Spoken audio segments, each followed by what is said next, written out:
Olá pessoal, estamos aqui de volta para fazermos mais um react, mais uma análise desse Pinga Fogo 2 que Chico Xavier falou na TV Tupi de 1971.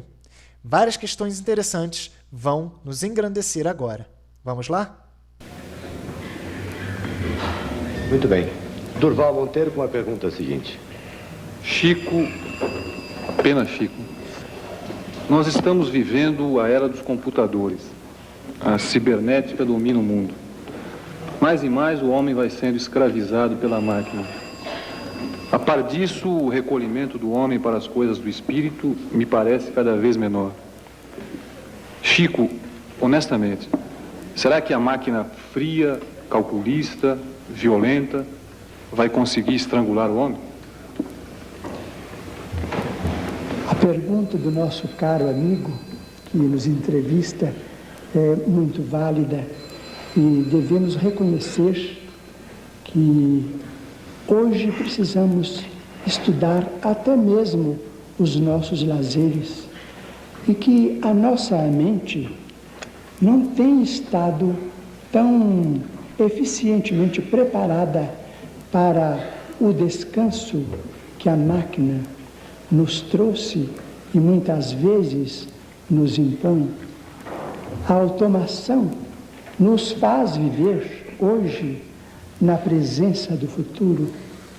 Por isso mesmo, os espíritos amigos nos pedem para que sejamos cultores da chamada prospectiva, a ciência da prospecção. Precisamos compreender que dentro de uma estrada nebulosa necessitamos de luz que nos mostre a frente. Necessitamos de reuniões de técnicos, de religiosos, de cientistas, de pais de família, de mães de família, para não confundir o papel essencial da mulher em nossa civilização. Precisamos ouvir as pessoas amadurecidas na experiência, os mais jovens, para compreendermos o que será de nós no dia de amanhã, se abandonarmos os nossos propósitos espirituais de vivência na construção de um mundo melhor. Precisamos compreender o cristianismo como sendo uma doutrina de vivência humana, para que nós não venhamos a perder o calor da fraternidade uns para com os outros, para que não sejamos transformados em simples números na vida econômica ou em meros robôs em nossa vida social. Para isto, não basta ouvir os adivinhadores da futurologia, conquanto respeitemos todos eles, mas realizarmos por nós, dentro do país, sob a custódia das nossas autoridades, mesas redondas, para compreendermos a importância da família com as áreas de compreensão que a família é hoje chamada a descerrar em seus núcleos, para nos adaptarmos à era nova. Precisamos compreender a importância do lar como célula da vida social, para que não venhamos a despencar num caos do qual não sabemos amanhã como nos levantarmos. A pergunta do nosso caro amigo, Dr. Durval, é muito válida e sugere a nós todos um vasto movimento de meditação com respeito aos nossos próprios destinos, porque as máquinas estão impondo a nós todos um repouso para o qual muitos de nós não estamos preparados. Precisamos de estudar intensivamente, compreendendo que o estudo não é apenas uma obrigação para a mente infanto-juvenil. Nós todos, aqueles que amadureceram na experiência da vida, precisamos estudar os nossos próprios caminhos de amanhã, para que não venhamos a entrar nas trevas de espírito, porque isso seria o nosso regresso à desordem, e nós não podemos pensar nisto, porque nós nos referimos ao Brasil, nós somos cristãos em nossa formação e devemos preservar este título e devemos respeitá-lo. E temos nos ensinamentos de Jesus bastante material para superar a influência surpreendente da máquina. Diz o nosso Emmanuel, que está presente, nós, como cristãos, vencemos 300 anos de martírio nos primeiros séculos do cristianismo. Será possível que agora não saibamos vencer o nosso próprio excesso de conforto para sermos cristãos? É uma pergunta para nós também. É bem interessante essa pergunta que foi colocada, ainda mais quando hoje, há praticamente 52 anos desse vídeo, nós tivemos uma evolução substancial em toda a questão. Ele trata da máquina fria, calculista, se ela vai estrangular o ser humano, como que é essa relação. Nós vemos hoje que ainda hoje há muito medo das pessoas quando vem uma novidade. Há muito medo com relação à inteligência artificial, há muito medo com relação à robótica, mas nós temos que observar o seguinte: a evolução humana científica, ela se dá para o benefício da sociedade humana como um todo. Desde os primórdios, sempre houve o receio de que a máquina substituísse o ser humano. Mas isso, de fato, não ocorre, não se procede. O que ocorre é o aperfeiçoamento das relações trabalhistas. Vamos dar um pequeno exemplo. Uma pessoa que hoje trabalhe e coloque sacos de cimento em sua cabeça e os leve de um lugar a outro, ela está submetida ali a uma pressão muito grande em sua estrutura orgânica, em seu esqueleto, na compressão de suas vértebras, que fatalmente vai lhe dar muita dor no futuro, muito sofrimento. O ideal para isso não seriam robôs, androides, que fossem ao caminhão, recolhessem esse material e entregassem? Sim, isso é o ideal, nos dá o conforto. Mas aí muitos falarão, mas isso tirará o emprego das pessoas. O fato é, não, isso não tira o emprego das pessoas. Essas pessoas serão aperfeiçoadas gradativamente para trabalhar em áreas mais nobres. Essas pessoas, ao invés de ter que carregar peso que destrói e a faz sofrer fisicamente, tendo que ir a médicos, tomar remédios e sentir dores, elas passarão, ao contrário, quem sabe, controlar esses robôs para que ele faça o serviço, programar, construir, trabalhar na parte da inteligência robótica e cibernética. Então a tecnologia, ela não vem para tirar os nossos serviços, ela vem para facilitar os serviços braçais e repetitivos, porém as atividades, ao contrário, elas são proliferadas. Vou dar um exemplo. Hoje, em nossa sociedade, na parte de computação, na parte de tecnologia, nós temos profissionais na área de redes, na área de desenvolvimento de softwares, cibernética, defesa cibernética, ciência da informação, dados, processamento de dados, desenvolvimento de softwares, redes, gestão, governança, planejamento estratégico. Coisa que não existia há 50 anos, porque a tecnologia era embrionária. Então, olha só o paralelo que nós traçamos. A mesma tecnologia que veio e que foi acusada de tirar emprego das pessoas por facilitar as ações, ao contrário, hoje ela dá emprego para muitos. E em nosso mercado atual, do ano de 2023, o mercado na tecnologia da informação é escasso. Faltam profissionais que trabalhem nessa área com conhecimento, com profundidade de estudos, para fornecer o que o mercado tecnológico precisa. Então, temos muitas vagas para profissionais de TI nas mais diversas áreas: banco de dados, desenvolvimento, segurança, tecnologia, tudo. E cadê esses profissionais? Esses profissionais vão sair gradativamente, conforme for evoluindo, dessas áreas de trabalho mais braçal para uma área mais intelectual.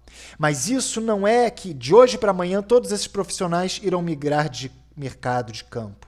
Não. Isso é uma evolução gradativa que toda a sociedade, de forma imperceptível, reage com o tempo, de uma forma não compreendida pelas próprias pessoas. Então, aqueles que hoje atuam em trabalhos mais braçais, provavelmente vão continuar atuando. Mas os filhos dele, os netos dele, não vão querer esse tipo de trabalho. Vão querer trabalhos mais tecnológicos. Vão querer outros tipos de trabalho. Vão querer que a máquina faça esse serviço por eles. Eu me recordo de algumas histórias que conta-se de que na cidade do Rio de Janeiro, no início do século passado, início do século XX, final do século XIX, por aí, eu não me recordo bem a data, começou-se a fazer um planejamento para se colocar a iluminação de rua. Sim, os postes que hoje nos são triviais. E houve uma manifestação de rua, uma greve, um boicote. Por quê? Porque naquela época os postes de rua eram acesos por pessoas que todo dia, à noite, ia encher com o óleo de baleia ou com querosene, acender e voltava pela manhã para apagar. E isso eram todos os dias. Então a iluminação das ruas era por meio de tochas, espécies de tochas. Quando veio a ideia de instalação de lâmpadas alimentadas por eletricidade, que uma única pessoa faria o trabalho de dezenas, ligando e desligando um simples botão e que iluminaria de forma muito mais eficiente toda uma rua, toda uma cidade, houve uma repulsa muito grande por isso, porque muitos falaram, nós perderemos os nossos empregos e não teremos mais o que fazer. Algum de vocês imagina a possibilidade de hoje termos em nossas cidades postes alimentados por tochas, em que pessoas vão lá colocar o óleo de baleia ou querosene? Isso seria, inclusive, socialmente e ambientalmente incorreto pela produção dos gases que ocorrem ali. Então, nós não vemos isso hoje como uma possibilidade. Nós temos, sim, que os nossos postes, a nossa iluminação, ela é alimentada por eletricidade e hoje nem alguém para pressionar um botão existe mais. Existe uma célula fotoelétrica que monitora se está claro ou se está de dia e ela automaticamente, por meio de relés, realiza a ligação ou o desligamento das lâmpadas daquele poste. Então, hoje não se concebe a possibilidade de alguém ir de poste em poste ligando tochas. É incompreensível. Da mesma forma, o que parece esdrúxulo e absurdo no presente, que eu estou dizendo, que no futuro, talvez bem distante, será inaceitável que um trabalhador pegue tijolos para tirar de um caminhão pesado, pegue sacos de cimento ou faça trabalhos forçosos, pesados, exaustivos, o que hoje parece um absurdo por jogar naquela situação de em que essas pessoas vão trabalhar. Quem sabe daqui a 100, 50, 150 anos, 200 anos, isso não seja uma realidade. Porque há 100 e poucos anos atrás, a realidade era que alguém tinha que acender os postes. Hoje isso é inaceitável. Daqui talvez a 100 anos, alguém fazer um esforço físico de grandes proporções seja algo inaceitável e considerado desumano. E nós sejamos considerados bárbaros por, em nossa época, esse tipo de trabalho existir. Mas e essas pessoas que trabalham assim para se sustentar? O que ocorrerá com elas?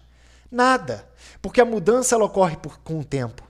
Não é do dia para a noite que esses trabalhos serão dissolvidos e serão colocados robôs em seus lugares, até mesmo porque não se conhece a plena capacidade e efetividade desse tipo de mudança. O dia que isso ocorrer será gradualmente, em que serão colocados testes, um robô num caminhão, ele fará o serviço, gradativamente vai aumentando. Aquela pessoa que carregava já deixará de ter que fazer o trabalho braçal para poder controlar o robô, para que ele não seja deteriorado, depedrado, para que ele fiscalize, para que ele faça o recolhimento da entrega. Será aperfeiçoado tecnicamente para poder fazer a manutenção, o conserto, a manutenção preventiva e corretiva desses artefatos, desses robôs. E isso se dará com o tempo, não é do dia para a noite. Não é aquela pessoa que hoje carrega cimento, ela vai ter que aprender robótica para consertar o robô. Mas os seus filhos, os seus netos ou seus bisnetos, sim. Então é algo que a nossa sociedade como um todo não precisa temer, não precisa se assustar, porque essas mudanças fatalmente virão para o nosso bem como um todo, mas não de forma abrupta que possa comprometer a clara evolução de nossa espécie. Porém, a questão tecnológica, ela pode ser usada para o bem, como pode ser usada para o mal. E se as pessoas não souberem dominar em si que a tecnologia ela é algo a ser usada a seu benefício, isso pode sim as prejudicar. Nós temos hoje, 2023, de 2005 para frente, hoje está um pouco queda com algumas renovações, mas temos a questão das redes sociais. Muitas pessoas se prendem, mergulham e passam a viver uma vida interna nas redes sociais, o que já é nocivo. Elas deixam de viver a vida ao seu redor, uma vida real, uma vida de contato interpessoal e passam a viver apenas uma vida totalmente mergulhada na tecnologia, de forma a abstrair o mundo real que se encontra em todos nós. E isso é algo que tem que ser cuidado, que tem que ser lidado.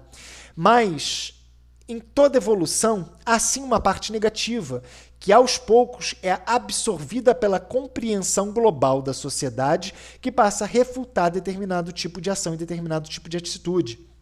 Então, a tecnologia daquele período de 1971 para hoje, 2023, 52 anos, não sufocou a humanidade, ao contrário, ajudou a progredir cada vez mais em descobertas científicas, médicas, tecnológicas, sociais. E nos próximos anos, nas próximas décadas ou séculos, fará a mesma coisa, com a absorção de alguns tipos de emprego e com o aperfeiçoamento intelectual e moral de toda a nossa coletividade. É isso aí, pessoal. Nós abordamos essas questões. Espero que tenham sido esclarecedoras para todos vocês. Um forte abraço e até a próxima semana.